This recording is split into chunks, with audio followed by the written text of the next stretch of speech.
Who wants some more Pokemon community catharsis? Because not only did Worlds go terrible for VGC players who are still crying about it. If a Mon isn't legal in tournament, it shouldn't be legal on the ladder. Pokemon Company should give us a way to check if our Pokemon are legal. Cheaters are mad they got caught cheating and got punished for it. No, do not empower cheaters with a way of reverse engineering the hat check and then seeing if their Pokemon can get through for tournament ahead of time. They still cannot cope. Well, on the TCG end, it hasn't gotten much better. So look at this tweet. 1.3 million views.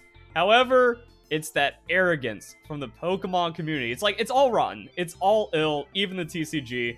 Hey, Yugioh and MTG players, you can buy the Pokemon TCG World's winning deck for about $30. How it started, how it's going. Chess is a bad game because it's cheap, simple, and there's no interaction on your opponent's turn. Does anyone understand the unwritten comparison I'm making?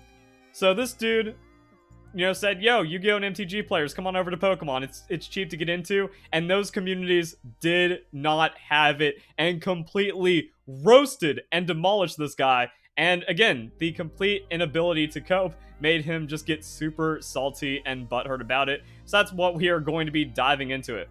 Why should we? Pokemon is way less complex, not even comparable. So, not only is VGC a joke to the entire gaming community, especially when it comes to esports because of all the cheating, but in the TCG community, Pokemon is at the bottom, and don't let the Pokemon community or the momentum that they have fool you. Yeah, Pokemon TCG events have been popping off. We had almost 1,500 people for the Pokemon Orlando Regionals. We have just been seeing insane growth in TCG, not only this year, but over the last couple of years. Asterisk. In Pokemon. Guess what? Other scenes have also been growing insanely. So over 3,000 players for the 2023 North American World Championship qualifier for Yu-Gi-Oh! Now you might be thinking, okay, that's like the big premier event. Everyone is going to want to compete to have a chance at getting in for the Yu-Gi-Oh! Worlds, so it's going to have an inflated attendance. Oh, wait a second. 3,200 people for the YCS, the Yu-Gi-Oh! Championship Series in Los Angeles. Doubling the event that we just talked about for Pokemon TCG. Now, I don't really know much about the Magic the Gathering tournament structure and how to make sense of those attendance numbers, but there's like a Magic Con in Las Vegas that's pretty big, and also Gen Con attracts a lot of Magic the Gathering fans, and it shows like another trend that's just going on in general. Like, oh man, VGC is getting record attendance, oh man, Pokemon TCG is getting record attendance. Well, everything is getting tons of attendance now that COVID restrictions have lifted, and people have been like saving up their money, and they're going all out for vacations and events and stuff. Pokemon's actually on the losing end of that. So anyone trying to say like, well, yeah, Pokemon VGC has more people than ever, well, that's after we have record-breaking game sales and everything else is popping off harder than Pokemon. I mean, even, I keep bringing this up, the World Series of Poker had record attendance with 10,000 entrants, and it's a $10,000 entry fee. And the Pokemon VGC community is complaining about accessibility, making it to where it's too hard to compete. It just doesn't add up no matter how you look at it. And then it just gets sad and desperate. So we have a Magic-focused Twitter account asking, okay, what's the prize pool for Pokemon Worlds? When it got $25,000 cash, promo card, trophy, product, exclusive merch, probably compensations around $100,000 if they sold everything. Which is just the most desperate, sad thing possible. No, what matters is the $25,000 cash. And that's like, I guess they're just assuming, yeah, you sell the promo card for $50,000 to $75,000, if it's even worth that much. Trophy. Yeah, because I guess someone buying a trophy for a couple grand matters somehow, and then like products and exclusive merchandise. No, it's not $100,000. Like, that's how you can just see how desperate it is, because everyone knows the $25K cash is weak. Okay, what about Magic the Gathering Worlds? $500,000 prize pool where you get $100,000 for first place in Magic. And that's why people are asking, like, okay, if I get into Pokemon, what's worth it for me? I'm surprised. I thought it'd be more, considering how massive Pokemon is. So, MTG and Yu-Gi-Oh! Players don't like the structure of the game, and they find the prize compensation to actually be bad. Now we have someone trying to defend Pokemon here. Well, for comparison, Yu-Gi-Oh! Gives you a trophy and a card, so 25 grand and other merch is a huge upgrade from near nothing, except the Yu-Gi-Oh! Card can be sold for at least $100,000, and most of the time it's $400,000 because of how unique it is. But then, like, the other stuff you get outside the cash doesn't really have as much value inside of Pokemon. And as we've seen from the general bubble of like TCG card prices over the last couple of years, Pokemon is just a bigger fool scam at this point. So like no one, like the value is so overinflated that it's not the true value of anything, but people are just kind of pretending like, oh yeah, Pokemon's worth so much and the investment potential is so good, when really it's very empty. I like games that require skill. Pokemon is not that. Pokemon is too much of a hyper-casual friendly game. There's a reason why you see top Yu-Gi-Oh players do so well at Pokemon, but not the other way around. So yeah, like Yu-Gi-Oh players, if they get bored enough, they'll just do well at Pokemon, but they don't take it seriously. And that isn't like an inspiration for all the other people to funnel into Pokemon. There's a reason why Pokemon is at the bottom. Do you see that? I can't think of a single Yu-Gi-Oh player doing well in Pokemon right now. Not trying to be annoying, I just don't know anyone. And if we go into the replies, boom, this guy qualified for Worlds for like 6 months, after playing for like 6 months. And then more of this fake behavior, dude. Cool! Don't know who that is. Like, whenever you see someone come in with like that exclamation point, that condescension right there, you know, like, they are just desperate at that point. So can you name me a top Pokemon player ever do well in Yu-Gi-Oh? We got someone deranged from the Pokemon community that's blocked me.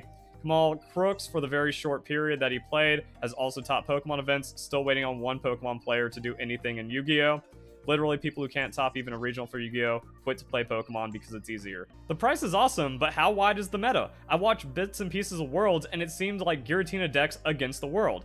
Fairly wide, you can reasonably expect to win about 10 different archetypes. That's just a straight up lie. And anyone actually in the Pokemon TCG knows it's a lie. And he's just lying to people that aren't familiar with TCG that he's desperately trying to get in off of, like, world momentum that doesn't exist. Alright, let's take a look at the diversity for top 8. Mew VMAX, Gardevoir, Lost Zone Giratina, Mew, Gardevoir, Lost Zone, Giratina. Also, this dude's a confirmed cheater. Top 3. So there's a massive cheating problem in Pokemon. I know Yu-Gi-Oh has notoriously had it as well. So you can't, it's also not like, oh, I'm gonna go to Pokemon and have fun. No, like, you get sharked just as bad, and it kind of feels worse, because like in Yu-Gi-Oh, I would expect it a bit more, but not Pokemon. No, people are just as ruthless and disgusting in Pokemon when it comes to cheating. And then we only had 3 deck types for top 8. And a little bit of tech in between. That's not diversity right there. It also kind of like goes back to the original tweet where he's just like, it's only $30 for the world's winning deck. Okay, so you're really getting me interested in Pokemon by showing that it has the same net deck problem as any other TCG scene and that it just has like $30 to get in. And that also ignores the hundreds of dollars you're going to spend for Pokemon to begin with, or trying out other decks, or playing multiple different decks throughout a season, especially as new sets are released. And then there's like new sets with chase cards and very competitive cards throughout the season with regionals and stuff. So no, it's not like you just spend $30 and then you run it in and then you're good to go. You're spending just as much as Yu-Gi-Oh! And I hear people talk about like, yeah, it's hundreds of dollars to get through a season. So this is just a lie right here as well. Also, Yu-Gi-Oh! Anti-meta decks are usually really cheap, and because of all the reprints and the non-rotation format, you can usually get some pretty decent deck chances on a budget if you need to. I haven't kept up with like the cheapest modern Yu-Gi-Oh! Deck, but I remember during the Synchro era, Gadget Anti-meta was like $50 and could top 8 YCS. Huh, that's super cheap. What do the other decks cost on average? Somewhere between $30 and $60. Again, it's set dependent, it's event dependent, and you're going to run through different decks more in Pokemon because of the formats and the rotations and stuff than Yu-Gi-Oh! At least. And MTG has different formats and stuff that have like longevity behind them. And here's the big one. Has interaction between players increased in Pokemon TCG? I've played Magic and Yu-Gi-Oh! Where both games are extremely interaction heavy with Pokemon feeling like you're playing solitaire. And that's what Yu-Gi-Oh! Players and MTG players don't like about Pokemon, that you do all of your stuff on your turn, you pass to the opponent, and then you just get to sit there and wait while they're stacking their deck and then fiddling around and trying to do procedural shenanigans to give themselves an advantage, and you don't have any interaction about it, searching their deck tons of times and then setting up for their attack, and then it's your turn to do the same. And that's why this tweet is so salty, because the consensus with Yu-Gi-Oh! Magic players is that because you can't interact with your opponent's turn, it's a less competitive game, and that's also what separates the greats in Yu-Gi-Oh! Magic. Just because you have a counterspell doesn't mean you just get to burn it to stop an opponent's action immediately and then get an advantage off of that. It's really about the timing and the resource management, of which there's less in Pokemon, especially because of like all the power creep and all like the free combos and stuff, which is why you only see 3 decks in top 8. Pokemon is also a lot more luck-based and top deck-based, which you can really see from, like, watching the streams and stuff. That's half the commentary is like, oh, but if he draws this, and if he does this combo, then the game is his, because there is not as much opponent interaction. I wouldn't say none, because I guess you can just, like, run Pokemon that have powers that, like, counter and stuff, and then you can do disruptive things on your turn with, like, support cards and trainers and things, but still, it's not as great. Most of the skill behind Pokemon is like creative deck building, but that also exists in Magic and Yu-Gi-Oh! Then also has more interactivity. Can't believe people turned this thread into a competition about which game is better when it simply was meant to encourage card players to try another game. Some of y'all really showed your true colors, emojis, and now trying to like play victim, or again, just play this fake person pumping up the scene that isn't taken seriously in the rest of TCG and isn't as healthy as the other scenes in the TCG or just gaming and competition in general. Because Pokemon is a joke from the outside, because we've earned that as a community with poor behavior like this and just weirdo stuff in general. Also, if people don't like it, why are you upset that they don't want to play the worst of the 3 games? Pokemon Community, unable to handle criticism. What's new? This is the tournament I've seen nothing about complaining all weekend, right? Yes. Like, that's all I know of Pokemon TCG, is that everyone just complains about the best deck that comes out of a new set. Like, when it was, like, only Lugia Archeops for a while, and now it's only Mew VMAX, and it's only all of these things.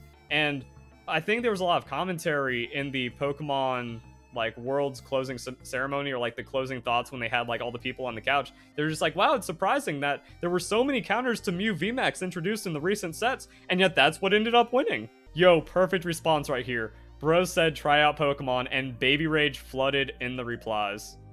The other scenes caught on to just how much of a fake crybaby this dude is. Got into Pokemon around 2014, played it for a week, got bored, picked up Yu-Gi-Oh! During the start of COVID, been playing it on and off for years. If Konami made it cheaper, it'd be unstoppable. That is kind of like a weird thing about it, but even then, we still see a lot of success and enjoyment of Yu-Gi-Oh! And MTG. Like, MTG is the rich man's game, and that gating seems to just make the scene alright anyways. Yu-Gi-Oh! It's kind of mixed. Like I said, you can do some off-meta stuff or like anti-meta decks, or you can find like reprint things, but if you want to be on like the newest set with all the secret rares, yeah, deck starts getting a couple $100-y.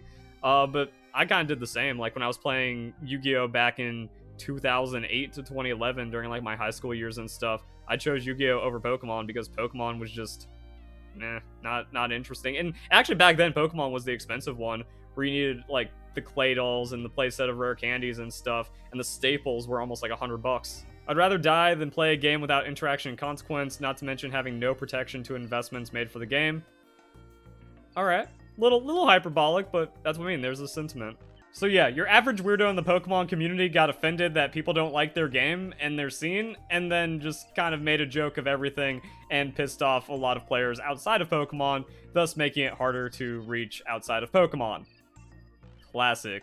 So not only is VGC destroying themselves with cheating, TCG is destroying themselves because people are realizing, oh, the people in the Pokemon community are just as bad as any other community, if not worse. They're all clowns, and the game isn't fun to begin with. So I mean, if you have just like weirdos inside of it, there's really no salvaging at any point, even if the game is accessible.